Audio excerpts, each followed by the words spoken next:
Indonesia ini dijajah oleh Belanda selama 360 tahun.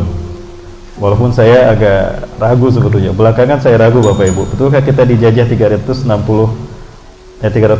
tahun oleh Belanda? Bapak Ibu percaya tidak?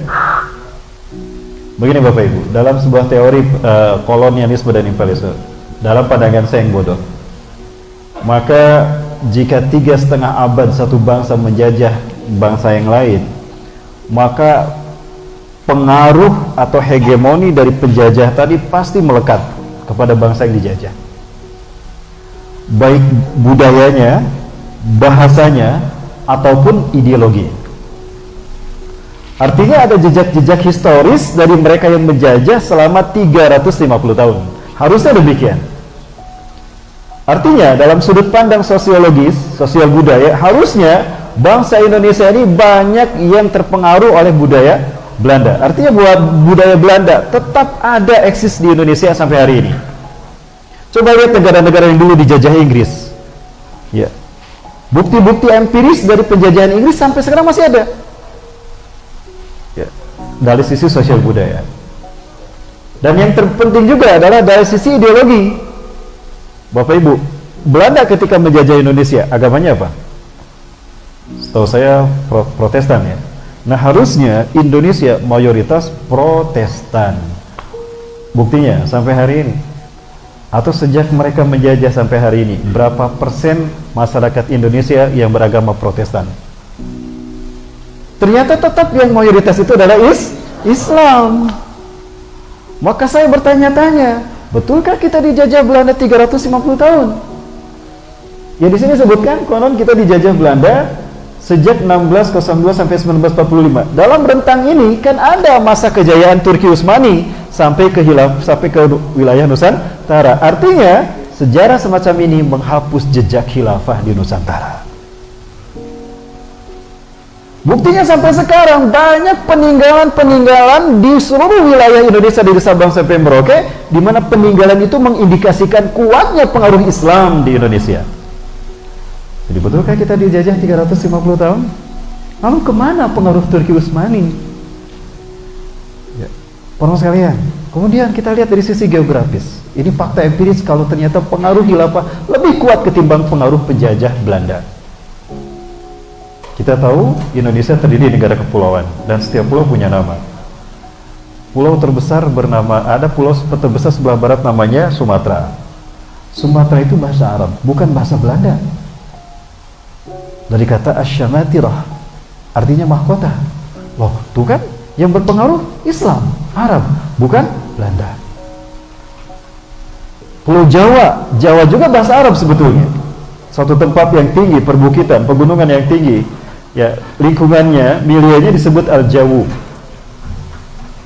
Ya. Kemudian dibagi 3, Jawa Gorbiyah, Jawa Wusta, Jawa Syarqiyah, Jawa Barat, Jawa Tengah, Jawa Timur.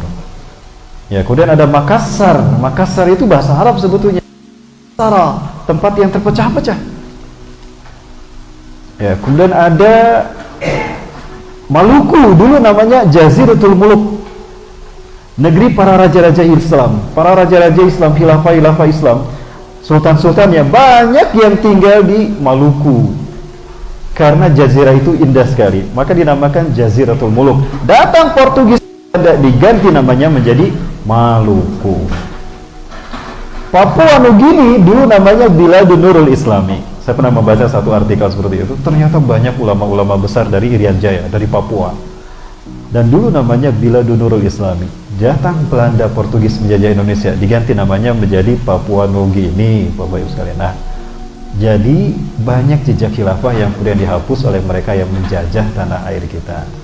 Sehingga di situ saya makin yakin bahwa jangan-jangan kita dijajah Belanda tidak 350 tahun. Yaitu klaim mereka untuk memutuskan sejarah. Dan biasanya Yahudi seperti itu. Sebagai contoh, ketika mereka ingin menunjukkan kalau yang disebutkan Allah itu adalah Nabi Ishak bukan Nabi Ismail, karena Allah pernah berkata begini, berfirman begini pada Nabi Ibrahim, wahai Ibrahim, sesungguhnya aku akan memberikanmu kepadamu seorang anak, dan dari keturunannya lah yang kami akan menjadikan keturunannya sebagai bangsa-bangsa yang besar di muka bumi. Saat itu Nabi Ibrahim belum punya anak, dan anak pertama yang lahir dari istri Nabi Ibrahim adalah Nabi Ismail. Nabi Ismail lahir dari siapa? Siti Hajar. Siti Sarah memang istri yang pertama, tapi belum punya anak. Makanya hijrah ke Mesir untuk menyelamatkan Siti Hajar, putri seorang raja Mesir yang telah digulingkan. Ketika ayahnya raja Mesir digulingkan, maka diperbudak putri raja ini, Siti Hajar. Nah, Allah perintahkan Nabi Ibrahim dan Siti Sarah pergi ke Mesir menyelamatkan Siti Hajar. Dibawalah Siti Hajar ke Halab, Palestina, Halab, Suriah. Kemudian bertempat tinggal di Hebron bersama Nabi Ibrahim, Al-Khalil, Palestina. Nah, dari situlah kemudian ditikah oleh Nabi Ibrahim dan punya anak Nabi Ismail. Nah, bangsa Yahudi ingin menghapus sejarah itu. Nabi Ishak kan lahir 14 tahun setelah Nabi Ismail, maka dipotong sejarahnya. Harusnya 2600 tahun jarak dari Nabi Ibrahim ke Rasulullah, dipangkas 200 tahun, jadi 2400 tahun. Tujuannya apa? Untuk menunjukkan kebesaran Bani Israel. Dan bangsa Arab dihapus sejarahnya.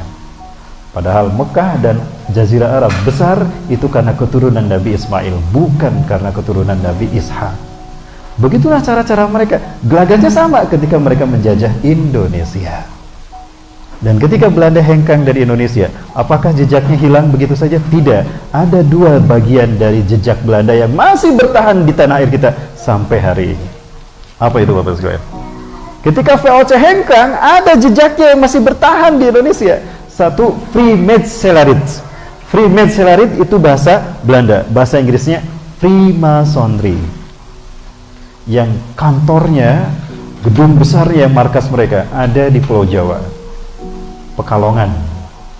Ada yang dari Pekalongan sini? Ya. Di sana ada sebuah gedung yang biasa dipakai sebagai markas besar Freemasonry di tanah air kita. Jejak yang kedua dari VOC penjajah Belanda sampai sekarang masih ada, yaitu ISDV, Indische Socialis Demokratische Vereniging, yaitu Partai Komunis Partai Komunis Belanda yang didirikan oleh Henk Snevely, yang dia kontraproduktif dengan pemerintah Hindia Belanda, pemerintah kolonial Belanda di Indonesia. Karena menjadi benalu bagi pemerintah Belanda, penjajah Belanda di Indonesia, maka ditangkap semua pengurus ISDV, dibawa ke Belanda dan dihukum, termasuk si Henk Snevely. Nah, ternyata mereka sudah mengkader anggota ISDV dari pribumi. Salah satunya adalah Musso. Maka ketika mereka, orang-orang Belanda, pengurus dan pendiri ISDV dibunuh, ditangkap dan diasingkan ke Belanda dan dihukum, maka di Indonesia dilanjutkan oleh Musso. Ya, waktu itu namanya PKHI, Partai Komunis Hindia Belanda di Indonesia. Ya, kemudian Musso melakukan pemberontakan di Madiun, mati dengan pergerakan, berhasil ditumpas dengan pergerakan TNI di bawah pimpinan Jenderal Sudirman, Allahu yarham. Maka kemudian sempat dilarang. Ternyata kadernya muncul yang bernama Aidit. Dan Aidit di usia 30 tahun berhasil memperkuat PKHI menjadi PKI. Kalau tidak salah namanya PKI, berubah menjadi PKI. Dan dalam waktu cepat PKI banyak pengikutnya di Indonesia dan menjadi partai yang ikut pemilu melawan Masyumi. Tapi alhamdulillah kalah tahun 55 pemilu di Indonesia dan yang menang adalah Masyumi. Namun karena manuvernya hebat kepada pendekatannya pada Soekarno, Masyumi pun dekret, sehingga gagal idealisme Masyumi untuk mengamalkan syariat Islam di tanah Indonesia. Maka Pancasila pun dikebiri, tanda petik ya, Pancasila pun dikebiri. Baik Bapak Ibu rahmati Allah, itu cerita sedikit tentang sejarah penambahan yang mati Allah. Dan kemudian karunia Allah berikan kepada bangsa ini dengan dibacakannya teks proklamasi menandakan Indonesia terlepas secara de facto dan de jure dari Belanda, tanda petik merdeka. Kok saya sebut tanda petik? Kan judulnya Ilusi Kemerdekaan ya. Sebentar Bapak Ibu yakin kita sudah merdeka? Ada teman yang cerita di mana ya, saya lupa lagi. Ustaz, ternyata ritual-ritual balap karung, balap kelereng dan sebagainya itu ternyata telah ada sebelum Indonesia merdeka. Jadi balap karung, kukarung goni itu ternyata tradisi zaman dulu sejak kita dijajah. di mana penjajah Belanda senang melihat kita beratraksi. Salah satu atraksi yang selalu diadakan, di mana yang melakukannya kita yang dijajah, itu rakyat Indonesia oleh Belanda diperintahkan supaya berlomba-lomba, membuat mereka senang. Ya, yang bertahan sampai hari ini adalah balap karung goni. Jadi balap karung itu ternyata warisan dari tradisi Belanda yang dilakukan oleh mereka yang dijajah sebagai bentuk merendahkan mereka kepada bangsa kita.